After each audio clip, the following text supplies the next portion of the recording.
அன்புள்ள நண்பர்களே, நாம் தொடர்ந்து வீரர்களைத் தேடி அவர்களை ஆரவாரம் செய்கிறோம்.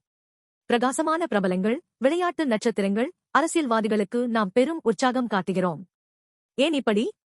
ஏனென்றால் இந்த பிரகாசமான மனிதர்களை பார்க்கும்போது நாம் நிறைவேற்ற முடியாத கனவுகளுக்கு பதிலாக திருப்தியை பெற விரும்புகிறோம்.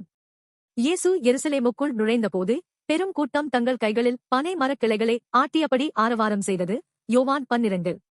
இந்த பனை மரக்கிளைகள் கிரேக்கம், பேன் போரில் வெற்றி பெற்ற தளபதிகளை வரவேற்கும் வெற்றி அடையாளமாக இருந்தன. இன்றைய பிரபல நட்சத்திரங்களை பார்த்து உற்சாகமடையும் நவீன மக்களின் நிலை இதுவே. அப்போது இஸ்ரவேல் ரோமின் காலனியாக இருந்தது. ஆனால் இயேசு இறந்த லாசரை உயிர்ப்பித்தார் என்ற செய்தியால் உற்சாகமடைந்த கூட்டம் இயேசுவை ரோமே கவிழ்க்கும் அரசியல் மேசியாவாக தவறாக புரிந்து கொண்டது. ஆனால் இயேசு எருசலேமுக்குள் நுழையும்போது அழகிய போர் குதிரையில் அல்ல, சிறிய மற்றும் எளிமையான கழுதைக்குட்டியின் மீது ஏறினார். உலகின் எதிர்பார்ப்புகளுக்கு பதிலாக இயேசு மனத்தாழ்மை மற்றும் சமாதானத்தின் உண்மையான ராஜா என்பதைக் காட்டினார். உலகம் சொல்லும் வீரர்களின் காலாவதி மிக குறுகியது.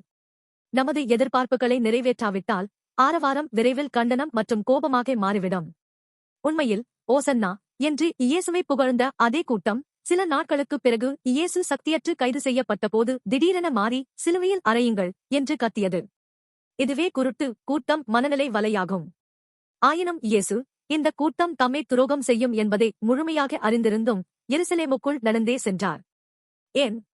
நமது பாவங்களுக்கு பதிலாக சிலுவையைச் சுமந்து மரணமடைய வேண்டும் என்பதற்காக. உலக வீரர்கள் கூட்டத்தை பயன்படுத்தி தங்கள் பெயரை உயர்த்த விரும்புகின்றனர். ஆனால் நமது இரட்சகர் இயேசு தமது உயிரைத் தந்து நமது உயிரை இரட்சித்தார். அன்புள்ளவர்களே, இன்னும் உங்கள் ஆசைகளை நிறைவேற்றும் உலகின் வீணான வீரர்களை தேடி அலைந்து கொண்டிருக்கிறீர்களா? உங்களை உண்மையாக இரட்சிக்கக்கூடியவர் இந்த உலகின் பிரகாசமான வீரர் அல்ல, உங்களுக்காக மிக கீழான இடத்துக்கு இறங்கி வந்த மனத்தாழ்மையின் ராஜா இயேசு கிறிஸ்துதான்.